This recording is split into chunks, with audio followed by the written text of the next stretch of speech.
Sekarang kita sebagai pendidik harus di mana? Karena apa? Karena kita bersaing dengan media-media itu, akhirnya kita berisiko untuk dianggap membosankan.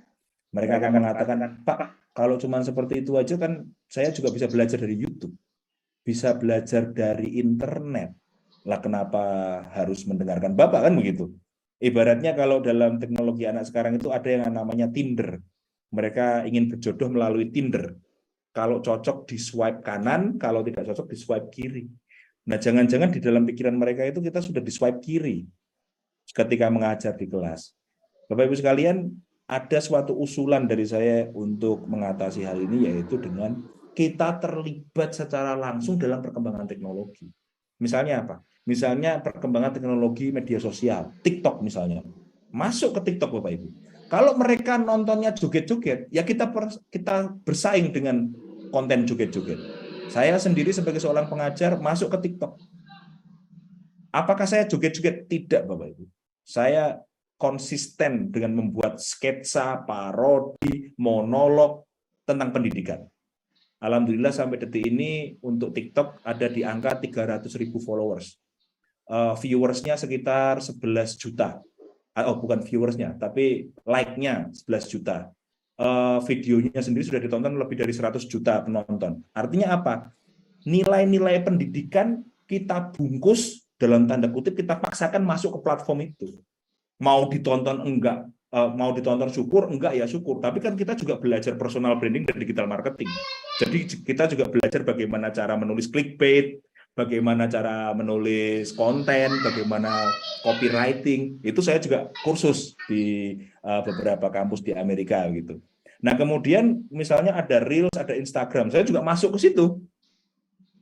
Tanpa joget-joget juga, bukan dengan yang dicari siswa tentang game atau apa, bukan. Walaupun kadang-kadang saya juga bisa memasukkan materi game ke dalam pendidikan. Jawaban saya terhadap pertanyaan Pak Rani itu adalah kita harus terlibat aktif ke dalamnya. Kalau ingin mencontohkan reformasi atau transformasi digital yang positif, ya kita harus menjadi bagian dari itu. Makanya ketika kita FYP atau viral, bukan viral yang joget-joget, tapi viral tentang bagaimana cara belajar yang baik, bagaimana cara menghadapi skripsi yang baik, bagaimana cara menjadi warga negara yang lebih baik, dan itu tugas kita sebagai pengajar yang dulunya hanya ditugasi di kelas, sekarang kita juga bertugas untuk mengajar itu di media sosial. Ini usulan dan tidak mudah karena saya sudah menjalankan selama 2 tahun terakhir. Di tahun pertama ini berat sekali, posting tidak ada yang nonton. Ketika kita sibuk membuat konten yang menarik, teman-teman dosen yang lain mengatakan, dosennya kurang kerjaan gitu. Nah, ini harus kuat, karena namanya revolusi itu kurang nyaman, tapi kita tahu hasilnya akan baik, insya Allah. Begitu Pak Rani. Saya kembalikan ke Pak Effendi.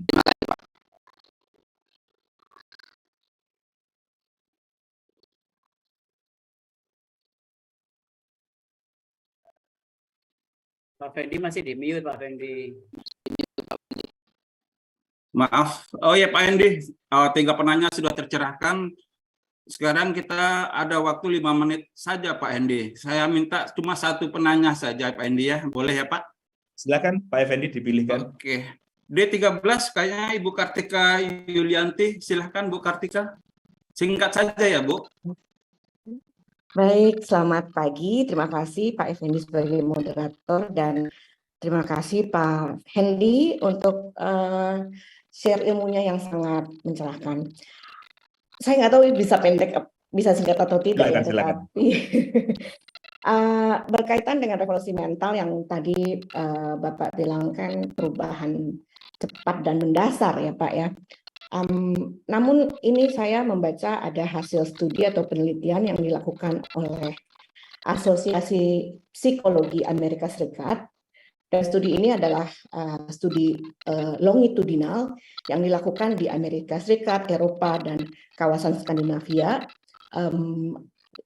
Studi mengenai perubahan kepribadian. Perubahan yang diamati adalah pada kepribadian Big Five-nya orang dewasa, yaitu keterbukaan terhadap ide baru, imajinasi dan toleransi, tanggung jawab, apakah terorganize atau tidak, keterbukaan untuk bersosialisasi dan keramahan, lalu juga pengendalian emosi. Nah, studi menunjukkan bahwa semakin tua ternyata ada kecenderungan terjadinya penurunan ya pada 5 aspek kepribadian ini kecuali pada poin keramahan. Saya belum menemukan studi sejenis dilakukan di Asia atau Asia Tenggara begitu ya Pak. Namun dalam kaitannya dengan revolusi mental yang tadi adalah perubahan cepat dan mendasar, bagaimana tanggapan Pak Hendy terhadap hasil kajian atau penelitian tersebut? Terima kasih Pak.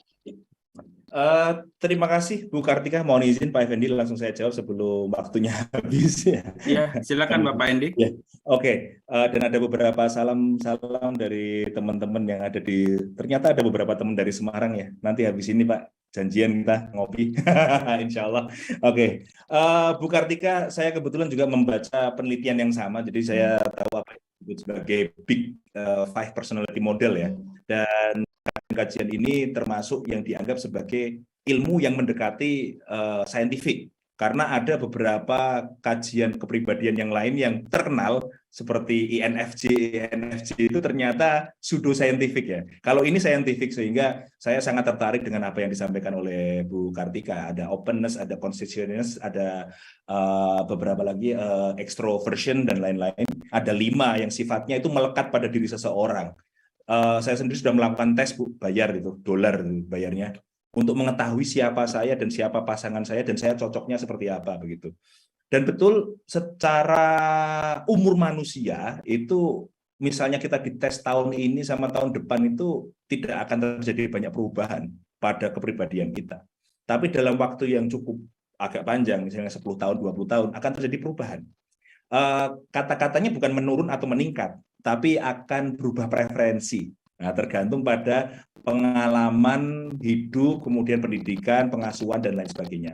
Maka saya sampaikan tadi kepada seluruh peserta hari ini, sebagai bentuk perubahan pribadi kita manusia, revolusi mental itu proses yang cukup panjang.